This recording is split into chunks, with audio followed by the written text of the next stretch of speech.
Heart beat scan ఒక్క second లోనే world class 640 slide CT scan ఇప్పుడు మీ విస్టా ఇమేజింగ్ బంజారా హిల్స్ లో. తెలుగు సినిమా పరిశ్రమలో స్టార్ ప్రొడ్యూసర్స్ చాలామందే ఉంటారు.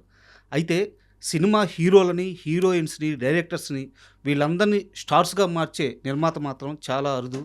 వీరిలో ఎంఎస్ రాజు గారిది మొదటి స్థానం.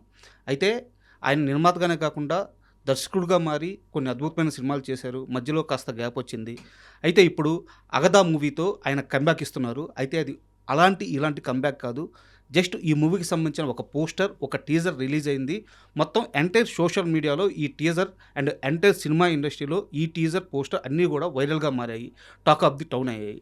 అయితే ఒక మనిషి ఇంత గ్యాప్ తర్వాత కూడా సినిమా పైన ప్రేమతో ఇలాంటి ఓ కంబ్యాక్ ఇవ్వడం సాధ్యమా?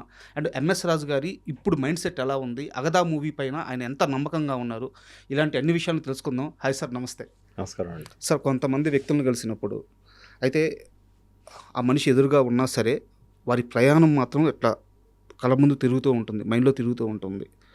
ఒక శత్రువు, ఒక దేవీపుత్రుడు, ఒక దేవి, ఒక మనసంతా నువ్వే, వర్షం, ఒక్కడు, నువ్వు వస్తా అంటే నేను వద్దంటాను, చెప్తా పోతే తెలుగు సినిమా ఇండస్ట్రీకి కొన్ని పదుల మంది స్టార్స్ని అందించిన చేతులు అవి. ఇలాంటి వ్యక్తి ముందు కూర్చొని ఈరోజు ఇంటర్వ్యూ చేయడం చాలా అదృష్టంగా భావిస్తున్నాను. Thank you sir. అయితే నేను నేరుగా అగదా మూవీ విషయానికే వస్తున్నాను. సార్, టీజర్ చూస్తుంటే గూస్ బంప్స్ వస్తున్నాయి.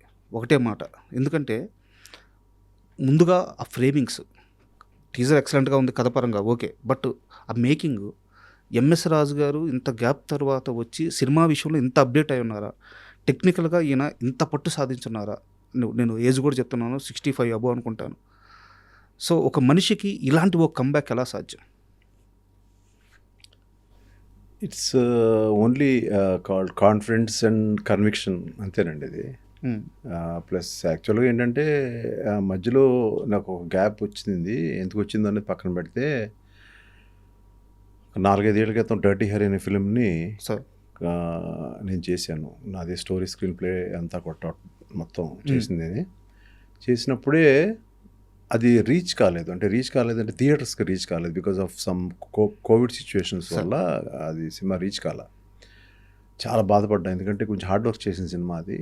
ప్లస్ మోడర్న్గా లేటెస్ట్ టెక్నిక్తో ఉంటుంది, లేటెస్ట్ యాక్టర్స్ కానీ అది కానీ వాళ్ళు చేసే ఇదిగా ఎక్స్ప్రెషన్స్ కానీ అవి కూడా. బట్ ఓటీటీ మీద బిగ్ హిట్, ఓటీటీలో చాలా మందికి రీచ్ అయింది మూవీ. అది బాగా ద హోల్ వరల్డ్ వాచ్. అప్పటి నుంచి ఆ కాన్ఫిడెన్స్ లెవెల్స్, ఓకే మనం గ్యాప్ వచ్చింది కానీ మనం ఏదో ఒక రొమాంటిక్గా కొంచెం ఎక్కువ ఉన్నా కూడా మనం ఒక డిఫరెంట్ కైండ్ ఆఫ్ మూవీని మంచి మేకింగ్తో చేయగలిగాను నేను అనే ఉద్దేశం దగ్గర నుంచి ఇంకా అక్కడి నుంచి మళ్ళీ ఒక ఎరా స్టార్ట్ చేద్దాం అని మెల్లగా స్టార్ట్ చేసుకుంటా మధ్యలో 1-2 ఫిల్మ్స్ చేశాను, మీకు తెలిసినవి. తర్వాత ఇప్పుడు అగదా అనే దానికి వచ్చాను. సార్, అసలు యాక్చువల్గా అగదా అనే మీనింగ్ ఏంటి సార్? అగదా అనేది ఇప్పుడు ఏది చెప్పకూడదండి. అంటే అది యాక్చువల్గా సాంస్క్రిట్లో కానీ ఇప్పుడు మీరు ఏదైనా if you just want to go into the డిక్షనరీకి వెళ్ళి చూడండి మీరు అగదా అంటే ఏంటో, అదొక మీనింగ్ ఉంటుంది. సో ఆ మీనింగ్ మీరు చూడండి, నేను చెప్తే కరెక్ట్ కాదు, మీరు చూడండి. చూసిన తర్వాత ఆ మీనింగ్కి సినిమాలో ఉన్న పేరుకి సంబంధం ఏదైనా ఉందా లేదా అనేది మీరు సినిమా చూసి చెప్పాలి. అంటే యాక్చువల్గా ఎందుకు అడిగానంటే, నేను ఎందుకంటే మీకు స్పూన్ ఫీడింగ్ ఇవ్వలేను నేను ఇప్పుడు. మీరు అడిగిన ప్రశ్న కల్లా నేను అవునండి ఇది ఇదండి అదండి ఇది చెప్పేస్తే మీకు ఇంట్రెస్ట్ పోతుంది. సార్, మీరు ఇందాక నుంచి ఇంటర్వ్యూకి వచ్చి డల్గా ఉంటున్నారు, మూడౌట్ అయిపోయారు, ఏంటి రీజన్? అసలు ఇంట్రెస్ట్గా లేరా? అదే అంటే ఉందా లేదా అని చూస్తున్నాను, ఇంటర్వ్యూ చేయాలి లేదా అని చూస్తున్నాను. ఎందువల్ల సార్? అంటే మీరు నన్ను గౌరవంగా పిలిచారు, వచ్చాను. వచ్చిన తర్వాత మీరు డబ్బులు అడుగుతాను నన్ను. సార్, ఇప్పుడు డబ్బులు ఉంచండి కెమెరా, మీకు తెలియాలి, లోకానికి తెలియాలి. మీరు ఎందుకు డబ్బులు అడిగారు నన్ను, ఏంటి అవసరం మీకు? అంత అవసరం అయితే మీరు ఇక్కడే అడిగేశారు అందరి ముందు. మీరు అదే ఇంటికి నన్ను వస్తే డబ్బులు అంటే ఇచ్చేవాడు, కానీ ఏంటి మీ రీజన్ ఏంటి, మీకున్న ప్రాబ్లం ఏంటి? ఏదైనా కావాలంటే హెల్ప్ అడగండి చెప్తాను, కానీ మరి కెమెరాల ముందు అడిగే డబ్బు అడిగేస్తారండి నన్ను. మరి మీరు ముండి పట్టు పడుతున్నారు. నేను ఎప్పుడు చూడలే నా లైఫ్లో, ఇన్ని ఇంటర్వ్యూస్ ఇచ్చాను కానీ ఎప్పుడు నన్ను డబ్బు అడగడం ఎప్పుడు నేను చూడలే. లేదు సార్, కెమెరా ఆఫ్ మాట్లాడదామంటే మీరు వినట్లేదు. పర్లేదు, లేదు ఆన్లో ఉంచండి, దీనికి కారణం చెప్పండి ఫస్ట్. సో నేను కెమెరా ముందే చెప్తున్నాను, చెప్పండి. నేను డబ్బులు అడిగాను. ఎందుకు అడిగానంటే, తప్పు కదా? బట్ తప్పు, నేను డబ్బులు అడిగాను. ఎంత అడిగాను సార్ మిమ్మల్ని? చెప్పండి, కెమెరాలు రికార్డ్ అవుతుంది కదా, చెప్పండి ఎంత అడిగాను మిమ్మల్ని? వద్దులేండి. 10 రూపాయలు అడిగాను. 10 రూపాయలు 10 రూపాయలు అడిగాను. అది అడిగిన తప్పే కదా మీరు. ఎందుకు అడిగానంటే సార్, మీ చేతులు పడ్డాక మహేష్ బాబు సూపర్ స్టార్ అయ్యారు. మీ చేతులు పడ్డాక ప్రభాస్ రెబల్ స్టార్ అయ్యారు, ఇప్పుడు పాండ్యా స్టార్ అయ్యారు. ఒక త్రిష కానీ, ఒక సిద్ధార్థ్ కానీ, ఎంతమంది స్టార్స్ సార్ వీళ్ళందరూ, ఒక ప్రభుదేవ పెద్ద డైరెక్టర్ అయిపోయారు ఆయన. వీళ్ళందరూ మీ చేతుల నుంచి ఒక రూపాయో 10 రూపాయలో లక్షో కోటో తీసుకున్న తర్వాతే వాళ్ళు సూపర్ స్టార్లు అయ్యారు. సో మీ చేతి నుంచి ఒక 10 రూపాయలు నా చేతిలోకి వస్తే నా లైఫ్ కూడా మారుద్దన్న అవునండి, అదేదో ముందే చెప్తే ఇచ్చేసేవాడు కదా. మీరు మళ్ళీ డబ్బులు ఇవ్వండి అంటే డబ్బులు ఇస్తారంటే కోపం వచ్చింది నాకు. సరే, ఒక పని చేయండి, సార్.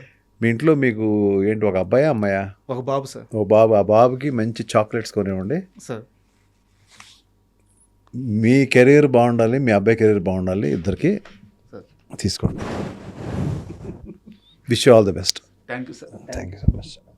ఇది ఎంఎస్ రాజు గారు ఇచ్చిన డబ్బులు. నేను చాక్లెట్లు కొన్నాను, ఇంకోటి కొన్నాను. నా జీవితాంతం నాతో పాటు నా పర్సులో ఈ డబ్బులు ఉంటాయి. ఇది నేను ఒక అదృష్టంగా భావిస్తున్నాను.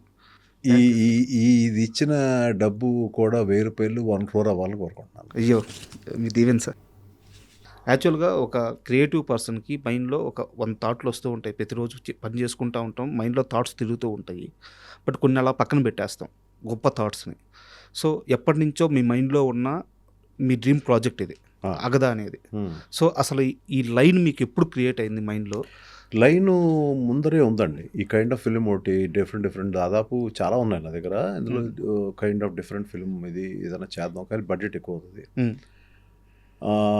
స్టార్స్ లేకుండా ఇంత బడ్జెట్ ఎలా చేయగలం అనే టైంలో నాకు ఈ చిత్ర నిర్మాతలు కాశీ విశ్వలక్ష్మి గారు సినిమా చేద్దాం అనే ప్రపోజల్ వచ్చినప్పుడు సార్ నేను చెప్పాను, ఏదో చిన్న చిన్న ఫిల్మ్స్ ఏదో చేసి మనం సినిమా అయింది అనిపించుకొని మీరు సినిమా తీశారు.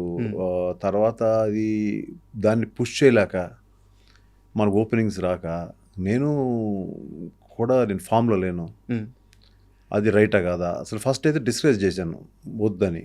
కానీ లేదండి చేద్దాం అన్నయ్య అందావిడ అని అన్నప్పుడు ఇంకా సరే ఆ మాట తీసుకుని పర్లేదు బడ్జెట్ గురించి ఆలోచించేద్దాం మీరు అన్నప్పుడు, బడ్జెట్ గురించి ఆలోచించద్దు అనే మాట అన్నప్పుడు సరే ఓకే అని చెప్పి అప్పుడు దెన్ నా ఈ స్టోరీని అప్పుడు దాన్ని ఎన్నుకున్నాం సార్. అయితే ఈ స్టోరీని ఎన్నుకొని ఇంకా అది రఫ్గానే ఉంది ఐడియా. దాన్ని అక్కడి నుంచి ఒక 6 months అంతా దాని మీద కూర్చొని గట్టిగా దాని మీద ప్రయత్నం చేసి ఒక టీంని పెట్టుకొని అట్లా చేసి నాకు ఈ కథ అయిన దగ్గర నుంచి కూడా క్యారెక్టర్ మహాదేవి అనే క్యారెక్టర్ కూడా నాకు డైరెక్ట్గా కామాక్షి తప్ప ఇంకెవరు నాకు రాలే మైండ్లోకి. సార్ కామాక్షి భాస్కర్లా తప్ప నాకు ఎవరు మైండ్లోకి రాలే. సో తనని పిలిపించి ఏమ్మా ఇది లైన్ ఇది ఐడియా ఇది ఏంటి అని అంటే వెంటనే అమ్మాయి తను మీ సినిమాలో చేయడం నా డ్రీమ్ అండి, ఎప్పుడు చిన్నప్పటి నుంచి పెరుగుతా మీ సినిమాలు చూస్తూ ఉన్నాను, ఐఎమ్ రియల్లీ థ్రిల్డ్ అండి, నా బెస్ట్ నేను ఇస్తాను అని చెప్పిస్తాను. బట్ అది మాట్లాడిన తర్వాత కూడా ఇంకొక 5 నెలలు 6 నెలలకి తన డేట్స్ అడుగుతూ ఉన్నారు వాళ్ళ మేనేజర్స్ వాళ్ళు. నేను చెప్పలా, మొత్తం అంతా ఒక రఫ్ ఐడియాగా నాకు కొంచెం స్ట్రెంగ్త్ అనిపిస్తేనే చేద్దాం. ఎందుకంటే ఎక్కడో నాకు అనిపించింది, నాకు ఒక దేవుడు పంపించిన ఒక వరం లాగా ఒక మంచి ఇన్వెస్ట్మెంట్ చేద్దాం అని వచ్చిన పీపుల్ ఉన్నారు నాకు. సో ఎక్కడో ఒక అండ ఉంది, దీన్ని వెళ్ళొచ్చు ముందుకి, కొంచెం భయం లేకుండా వెళ్దాం. ముందు నుంచి కూడా నేను ఒక నిర్మాతగా భయం లేకుండా వెళ్ళాను. అయ్యో అది మీరు స్టార్ అయినా కాకుండా వెళ్ళాను. సో అదే దృక్పథం అనేది మా సోదరకొండం అనేది నేను అలాగే పెట్టి స్టార్ట్ చేయండి అన్నయ్య అన్నా కూడా నేను స్టార్ట్ చేయాలి. మెల్లగా టైం తీసుకున్నాను. కొడితే మళ్ళీ కుంభస్థలాన్ని కొట్టాలని ఉద్దేశంతో ఉన్నాను. అది అంటే అవ్వాలని కోరుకుంటున్నాను. మనమేమి వీఆర్ నాట్ యూనో ఏదో దేవుడు కాదు నేను. బట్ అట్లీస్ట్ నా ప్రయత్నం నేను అంటే 100కి 100% ట్రై చేద్దాం. అది కరెక్ట్ పాత్రలో ఉంది సార్. ఎందుకంటే టీజర్ రిలీజ్ అయినాక చాలామంది అంటే కథపరంగా కాదు కానీ వైబ్ అనేది ఒకటి ఉంటుంది. ఆ దేవి సినిమా చూసిన ఆ వైబ్ వస్తుంది, ఆ ఫీల్ కలుగుతుంది, ఆ ఎమోషన్ వస్తుంది అని చెప్పి మీడియా వాళ్ళు ఎంతమంది జర్నలిస్టులు చెప్పారంటే బయట జనాలు ఓకే జర్నలిస్టులు చెప్పడం కొంచెం కొత్త, ఒక కొత్త, సినిమా కొత్త. గురించి అంత గొప్పగా మాట్లాడడం. ఎక్కడ నెగిటివ్ లేదు. లేదు, ట్రోలింగ్ లేదు లేదు. ఎక్కడ. అది నిజంగా నా అదృష్టం. అంటే నేను ఓపెన్గా అడుగుతున్నాను, దేవికి ఈ సినిమా 2 అనుకోవచ్చా, లేదంటే దేవికి దీనికి లేదండి, సంబంధం దేవి అనేది అది ఆ పార్ట్ అది వేరండి. ఉమ్. అది నేను ఇంకో నిర్మాతకు చేస్తున్నాను. అది అవునా, దేవి 2? పేరు చెప్పినప్పుడు అది వేరండి. అది ఇంకా it will take some time. అది కరెక్ట్ హీరోయిన్ దొరకాలి, దానికి చేయాలి. ఓకే. బట్ ఇప్పుడు దానికి దీనికి సంబంధం లేదు. కానీ ఆ కైండ్ ఆఫ్ ఫిల్మ్ లాగా చేద్దామని కూడా నాకు ఐడియా లేదు. అంటే ఎందుకు కంపేర్ చేస్తారంటే జనం, నేను దేవి అనేది ఒక సెన్సేషన్ అప్పట్లో. ఫస్ట్ పాన్ ఇండియా ఫిల్మ్ అది. That is the first pan India film Devi. చాలా ఫిల్మ్స్ రిలీజ్ అయినాయి అప్పటికి. అలాంటి ఫిల్మ్స్ కొన్ని పాము మీద కానీ అమ్మవార్ల మీద కానీ రిలీజ్ అయిన ఫిల్మ్స్ ఉన్నాయి. తెలుగు తమిళ వరకే పరిమితం అయ్యారు అవి. నేను అన్ని లాంగ్వేజెస్ రిలీజ్ చేశాను ఆ సినిమాని. ఎందుకు అనిపించింది, అలా చేయాలనిపించింది. అది దట్ వాజ్ ఎ సెన్సేషన్ అది. సో అట్లా ఈ ఫిలిము దానికి దగ్గరగా తీసుకురావడే చేసే ప్రయత్నం నేను చేయలే. దీని కథ వేరు, దీని కథ కమామిషు ఇది వేరు టోటల్గా. ఓకే. కొత్తగా వనిత విజయ్ కుమార్ గారి అమ్మాయిని కూడా పాప తను వాళ్ళ మదరు, నేను చెప్పాను అంటే ఆల్రెడీ జనం తెలిసిన మ్యాటరే అయినా కూడా మళ్ళీ చెప్పాల్సి. సో తను వనిత మంజులు గారు అమ్మాయి. సో తను దేవి అనే ఫిలింలో she has a very beautiful role, తెలుసు. అవును. తనుని ఇంట్రొడ్యూస్ చేశాను. తమిళ్లో చేసింది 1-2 ఫిల్మ్స్, తెలుగులోకి ఇంట్రొడ్యూస్ చేశాను.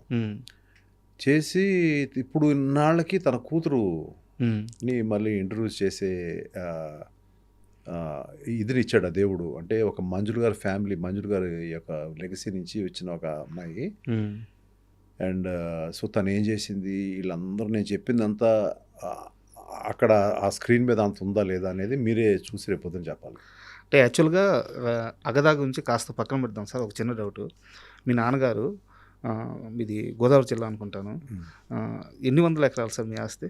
చాలా ఉందండి. ఇప్పుడు అన్నీ మనం హిస్టరీ తవ్వి అవన్నీ ఎందుకు, అవన్నీ కూడా జరిగిపోయిన మ్యాటర్స్ అవన్నీ. My father is a great person. నేను చెప్పండి సార్, రాయపరాజు గారు.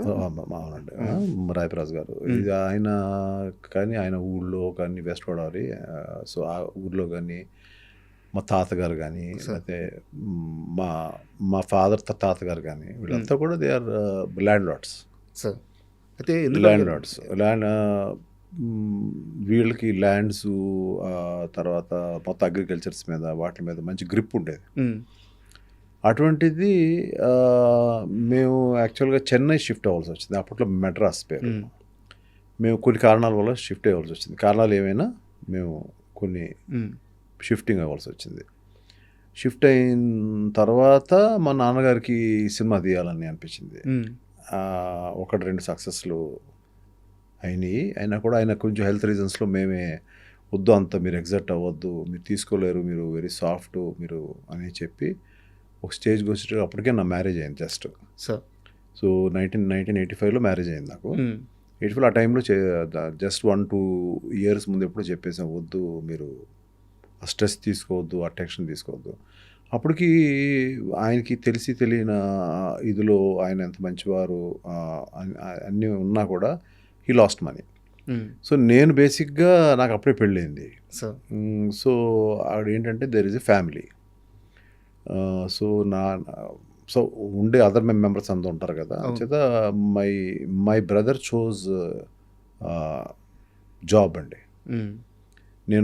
నాకు సినిమా వద్దు, సినిమా అంటే భయం నాకు అని చెప్పి he chose a job. Now he's in a very good position, is doing a very big చేస్తున్నాడు, is doing some big business and all. So తను వేరే సెటిల్ అయ్యాడు. నేను ఇటు సినిమా ఇండస్ట్రీకి, ఇక్కడ మా నాన్నగారు ఏం పోగొట్టుకున్నారు, పేరు పోయి ఉండొచ్చు, కొంత పేరు పోలేదు. ఎందుకు పోలేదంటే పేరు చిరంజీవి గారితో 2 సినిమాలు చేశారండి. అందులో ఆడిని కూడా సినిమాలు ఆడలేదండి, ఆ 2 ఆడలేదు. బట్ చాలా ఫ్యామిలీ ఫ్రెండ్స్ అండి. అప్పుడు చాలా మందికి తెలియని విషయం ఏంటంటే మేమందరం వీఆర్ వెరీ క్లోజ్ యాక్చువల్లీ. అది మేము చెప్పుకోం, బయటకు చెప్పుకోం. చాలా ఎర్లీ స్టేజ్లో కదా sir Chiranjeevi early stages, just starting stage. So అట్లా మా నాన్నగారు పేరు పోగొట్టుకోలేదు, ఉన్నాయన్నీ అమ్మేసి ఇచ్చేశారు. అంటే మనం అప్పు ఉండకూడదు, లేకపోతే ప్రాబ్లం ఎవరైనా నా వల్ల ఇబ్బంది పడిన వాళ్ళకి వెనక్కి ఇచ్చేయాలి అనేది ఇచ్చారు. అక్కడ మేము కూడా అసలు ఎందుకు అలా చేయాలి, ఏదో వాళ్ళకి ఎగ్గొట్టేద్దాం, ఎన్ని మాకు ఉండవు కదా ఆస్తులు, ఆ మాట మేము ఎవరు మాట్లాడలేదు సార్. నాతో పాటు నా వైఫ్ అప్పుడే క్లోజ్, తను కూడా ఒక్క మాట మాట్లాడలేదు. అయినా కూడా ఆయన పరువు బాగుండాలనే ఉద్దేశంతో అన్నీ. So we are in a bad position. అప్పుడు ఆ టైంలో నేను అదేదైతే లెగసీ ఉందో ఆ లెగసీని అందుకున్నాను ఇమీడియట్గా. సో అక్కడి నుంచి మెల్లమెల్లగా నా కెరీర్ స్టార్ట్ అయింది. అంటే ఎందుకు అడిగాను సార్ ఈ ప్రశ్న, నాకు తెలిసిన, నేను చేసుకున్న రీసెర్చ్ నాకు తెలిసింది ఏంటంటే కొన్ని వందల ఎకరాలు జమీందార్ అంటే ఒక రాజు కుటుంబం లాంటి ఫ్యామిలీ ఎందుకు మద్రాసు వెళ్ళాల్సి వచ్చింది అయితే నాకు తెలియదు. బట్ అక్కడికి వెళ్ళినాకైతే కొంత ఆర్థిక సమస్యలు ఎదురైనాయి అని చెప్పి తెలిసిందనమాట. ఇంత ఆస్తుల్ని 100 ఎకరాలను ఇక్కడ వదిలేసి మద్రాసుకి ఎందుకు వెళ్ళారు తెలుసుకోవడానికి అడిగాను. అంటే యాక్చువల్గా మా sister she cannot speak, okay, she cannot here అండి. సార్. సో మా ఫ్యామిలీ అంతా కూడా తనకి ఏదన్నా చేయాలి, బికాజ్ అది చాలా ఇబ్బందికరమైన స్టేజ్ అండి. She cannot hear, she cannot speak అనేది. సో తన్ని స్కూల్లో, అక్కడ స్కూల్ ఉంది, okay, deaf and dumb school ఉంది, ఇప్పటికే ఉంది అది. సార్. ఆ స్కూల్లో చేర్పించి ఏదో ఒకటి చేయాలి అని, అలా ఆవిడ వదిలేకుండా ఏదో ఒకటి చేయాలి అని చెప్పి మా నాన్నగారు చేసిన సంకల్పం అది. అందువల్ల మేము అక్కడ షిఫ్ట్ అయ్యాం. సార్. ఆ షిఫ్ట్ అవడంలో ఆయనకి బోర్ కొట్టి సినిమా తీశారు ఆయన. అది మ్యాటరు. ఓకే. సో ఇప్పుడు మా సిస్టర్ షీఈ్ సెటిల్డ్, షీఈ్ అప్పట్లోనే మ్యారేజ్ అయిపోయింది. And her son is doing very well, he's in US now. వాళ్ళకి మ్యారేజ్ అయిపోయి పిల్లలు. సో అప్పుడు ఆ రోజు మా నాన్నగారు తీసుకున్న డెసిషన్ వాజ్ రైట్. చిన్నప్పటి నుంచి మీరు పుస్తకాలు కానీ, నవలలు కానీ, కథలు కానీ ఏమన్నా బాగా చదివేవాళ్ళ? చదివేవాడినండి. ఎక్కువ స్కూలు కాలేజెస్కి వెళ్ళినప్పుడు కూడా ఈ చిన్న చిన్న పుస్తకాలు ఉండే చూడండి, అదేంటి రోడ్డు మీద ఉండేవి, అది ఉద్వేగంగా ఉంటాయి, దాన్ని ఏమంటారు, అది ఒక ఇన్వెస్టిగేటివ్ అవునవును బుక్స్ ఉండే, అవును, నావల్స్, అలాంటివి కొంచెం ఇంటికి తెచ్చుకొని చదివేవాడిని. మా నాన్నగారికి తెలియకుండా చదివేవాడిని. ఎందుకు ఈ ప్రశ్న అడిగానంటే, ఈ బుక్ రీడింగ్ అలవాటు లేని వాళ్ళు సినిమాని చూసి గమ్ముగా బయటకు వచ్చేస్తారు, ఎక్కువ ఆలోచించలేరు. మీరు ఒక సినిమాని చూసి, చిరంజీవి గారి ఒక సినిమాని చూసి అదే సినిమా కథని జస్ట్ క్యారెక్టర్స్ మార్చి వెంకటేష్ గారికి బిగ్గెస్ట్ హిట్ ఇచ్చారు. అది మీకు అంటే ఎలా ఆ క్యారెక్టర్లను మారిస్తే ఇంకో కథ వచ్చేస్తుంది. ఈ చెప్పండి, పర్వాలేదు. చట్టానికి కళ్ళు అనుకుంటారు, నాకు చాలా ఇష్టమైన సినిమా. అదే సినిమాని మీరు శత్రువుగా మార్చారు. అది డైరెక్టరు ఇప్పుడు ఇవాళ సీఎం అయిన విజయ్ గారి ఫాదరు. అవును. సో నేను చాలా యంగ్, అది చూసినప్పుడు చాలా ఇన్స్పైర్ అయిపోయాను. అంటే ఒక సిస్టరు అంటే అక్క, తమ్ముడు ఎంత ప్రేమగా ఉంటారో, తమ్ముడు కొంచెం రిఫ్రాఫ్ తిరుగుతూ ఉంటాడు. ఇప్పుడున్న ఈ యంగర్ జనరేషన్కి ఆ సినిమా కథ తెలీదు. సరే, ఆ రిఫ్రాఫ్గా తిరిగే దగ్గర వీడిని ఏదో అంటూ ఉంటుంది, తిడుతూ ఉంటుంది. బట్ అతి ప్రేమ, చక్కగా తీసుకొచ్చి రాత్రిపూట ఏదైనా ఉన్నా కూడా భోజనం పెడతా ఉంటుంది. సరే రారా అలిగే వింటూ ఉంటుంది. చాలా సెంటిమెంటల్ బ్యూటిఫుల్ ఫిల్మ్ అది. కానీ ఒక సొసైటీలో తప్పు జరిగినప్పుడు తను చట్టాన్ని తన చేతిలో తీసుకుంటాడు హీరో. తీసుకున్నప్పుడు చట్టానికి లోబడి ఉన్న ఒక పోలీస్ ఆఫీసర్ అయిన అక్క ఇతనికి ఎదురు వెళ్తుంది. అది that is a beautiful confrontation. అంత ప్రేమగా ఉన్న ఒకళ్ళు కాన్ఫ్రంటేషన్. ఈ ఐడియా అనుకుంటా ఉన్నానండి. కొన్ని ఇయర్స్ చేసిన తర్వాత ఎక్కడో నేను కోడి రామకృష్ణ గారు కలిసి ఒక సినిమా చేద్దాం అనే మూడ్లోకి వచ్చిన తర్వాత నేను ఆయన నా తీరు, నన్ను, నాతో పాటు సిట్టింగ్స్ వేరే కథ అనుకున్నాం మేము. అవన్నీ చూసిన తర్వాత నువ్వు చాలా ఇంటెలిజెంట్ బాబు, నువ్వు ఏదైనా కథలు దాన్ని నేను ఎలా సరి చేయాలో చేస్తాను. ఆయన చాలా బిజీ, ఒక ఆల్మోస్ట్ 8 సినిమాలు ఒకేసారి, 6 సినిమాలు జరుగుతూ ఉంటాయి ఒకేసారి. 5లో ఆయన్ని నేను అనుకున్నాను, నన్ను పక్కన పెట్టడానికి ఏమైనా ఇలా నాకు చెప్పేశారు ఏంటి అనుకున్నాను. కానీ అదే హెల్ప్ అయింది. అప్పుడు నాకు ఒక థాట్ వచ్చింది. ఇక ఒకళ్ళిద్దరు ఫ్రెండ్స్ ఉండేవారు నాతో పాటు, కొంచెం సినిమా నాలెడ్జ్ ఉన్నవాళ్ళు. వాళ్ళతో పాటు కూర్చున్నప్పుడు నేను ఓకే, అది టక్కన గుర్తొచ్చింది. ఓకే, చట్టానికి కళ్ళు నచ్చింది. అది కాదు మన కథ, అది కాదు కదా. ఆ క్యారెక్టర్లు తీసుకుని మళ్ళీ అక్క చెల్లి ఏంటి, ఇద్దరిని ఇష్టపడిన లవర్స్, వాళ్ళు ఎలా ఒకేసారి డిగ్రీ చదివారు, వాళ్ళు ఎంత ప్రేమగా ఉన్నారు. వీడికి ఆ క్యారెక్టర్, హీరో క్యారెక్టర్కి కనుక డబ్బులు లేకపోతే ఈ అమ్మాయి డబ్బులు అడ్జస్ట్ చేసేది. అంటే ఒక బ్యూటిఫుల్ సీక్వెన్సెస్ అన్నీ తీసిన తర్వాత ఒక దగ్గర ఎక్కడో వచ్చేటప్పటికి ఇలాంటి ఒక సిచ్యువేషన్ హీరోకి ఎదురైనప్పుడు చట్టాన్ని తన చేతిలో తీసుకున్నప్పుడు ఆ అమ్మాయి పోలీస్ ఆఫీసర్ అవుతుంది ఆ టైంలో. తను ఇద్దరికి మధ్యన క్లాష్. కానీ ఇదంతా కూడా అమ్మాయి రియలైజ్ అయ్యి ఆ క్యారెక్టర్ని విజయశాంతి గారు వేశారు, ఈ క్యారెక్టర్ని వెంకటేష్ బాబు వేశారు. శత్రువు అవును, బ్లాక్ బస్టర్ హిట్. అమ్మో, నా ఫస్ట్ మూవీ. సార్. ప్లస్ ఇంకా దాని గురించి అంతకంటే ఎక్కువ చెప్పే కంటే, సో అక్కడ ఉన్న అక్క తమ్ముళ్ళని ఇద్దరిని లవర్స్ చేసేసాను. మిగిలిన కథ వేరు. అవును, మిగిలిన కథ చంపడాలు కానీ లేకపోతే సీన్లు కానీ లవ్ సీక్వెన్సెస్ కానీ అన్నీ వేరు. అన్నీ వేరు. అవును. అయితే ఆ సినిమాలో ఒక బ్యూటీ ఏంటంటే టైటిల్ కార్డులో ఒక ఫ్రేమ్ ఉంటుంది, ఎండ్ కార్డు ఫ్రేము అదే.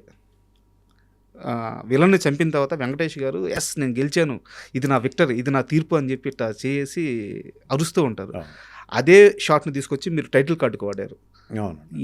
ఏ ఫ్రేమ్తో అయితే సినిమా స్టార్ట్ అవుద్దో అదే ఫ్రేమ్తో ఎండ్ అవుద్ది. అది ఏంటంటే అండి, రష్ చూసుకుంటున్నప్పుడు స్టార్టింగ్ ఆఫ్ ద ఫిలింలో శత్రువు అని టైటిల్ పెట్టాం.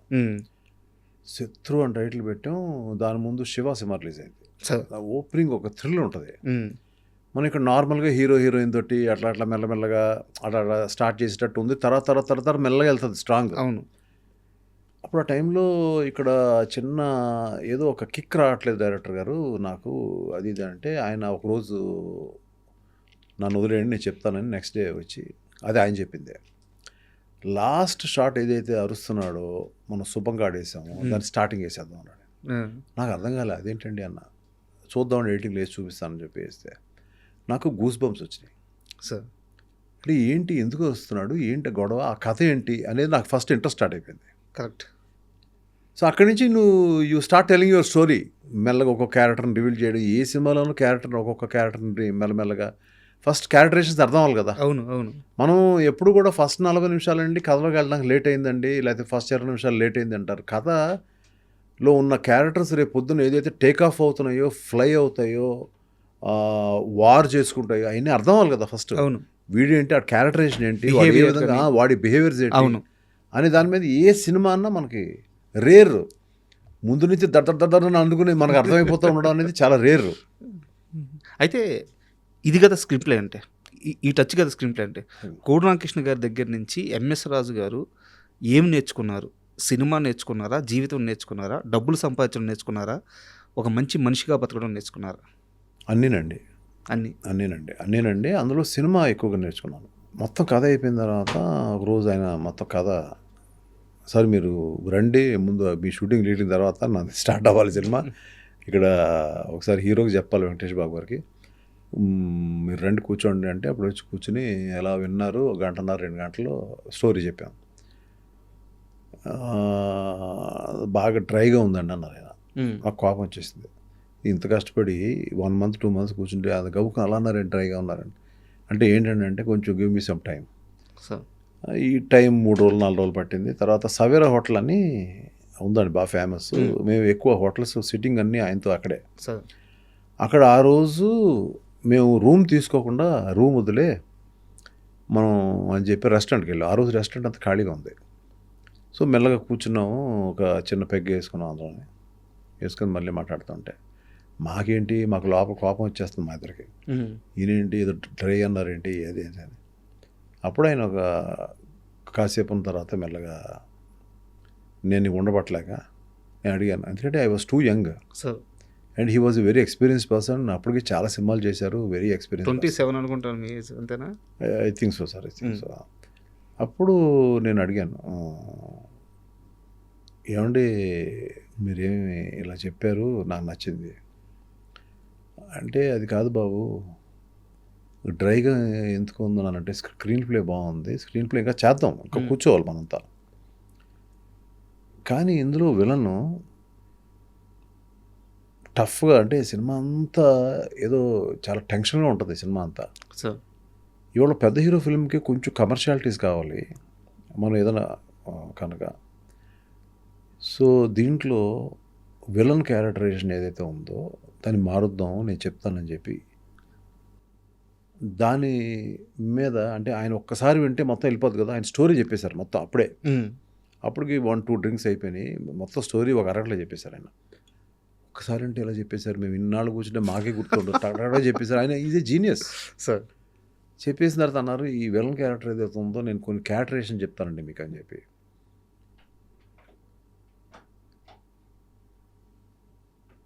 ఈ ఫోన్ ఎవరు కనిపెట్టారండి బాబు, ఇలా అనడం. ఆయన అంటే యాక్ట్ చేసి చూపించారు నాకు. ఏదో ఏదో అంటే ఆయన క్యారెక్టరేషన్ చెప్పారు మొత్తం. కోట గారి క్యారెక్టర్ 5-10 మినిట్స్ కోట శ్రీనివాసరావు టక్ థ్యాంక్స్ అని చెప్పడం. ఇటువంటి ఒక హ్యూమరస్ రోల్ ఆయన వల్ల క్రియేట్ అయిపోయింది. సార్ బట్ తర్వాత సినిమా రిలీజ్ అయిన తర్వాత థియేటర్లో అప్లాజ్ అంటే ఇది సీరియస్గా వెళ్ళేదేమో సినిమా, ఫ్లేవరే చేంజ్ అయిపోయింది. ఫ్లేవర్ చేంజ్ అయిపోయింది సినిమాకి. That was an experience.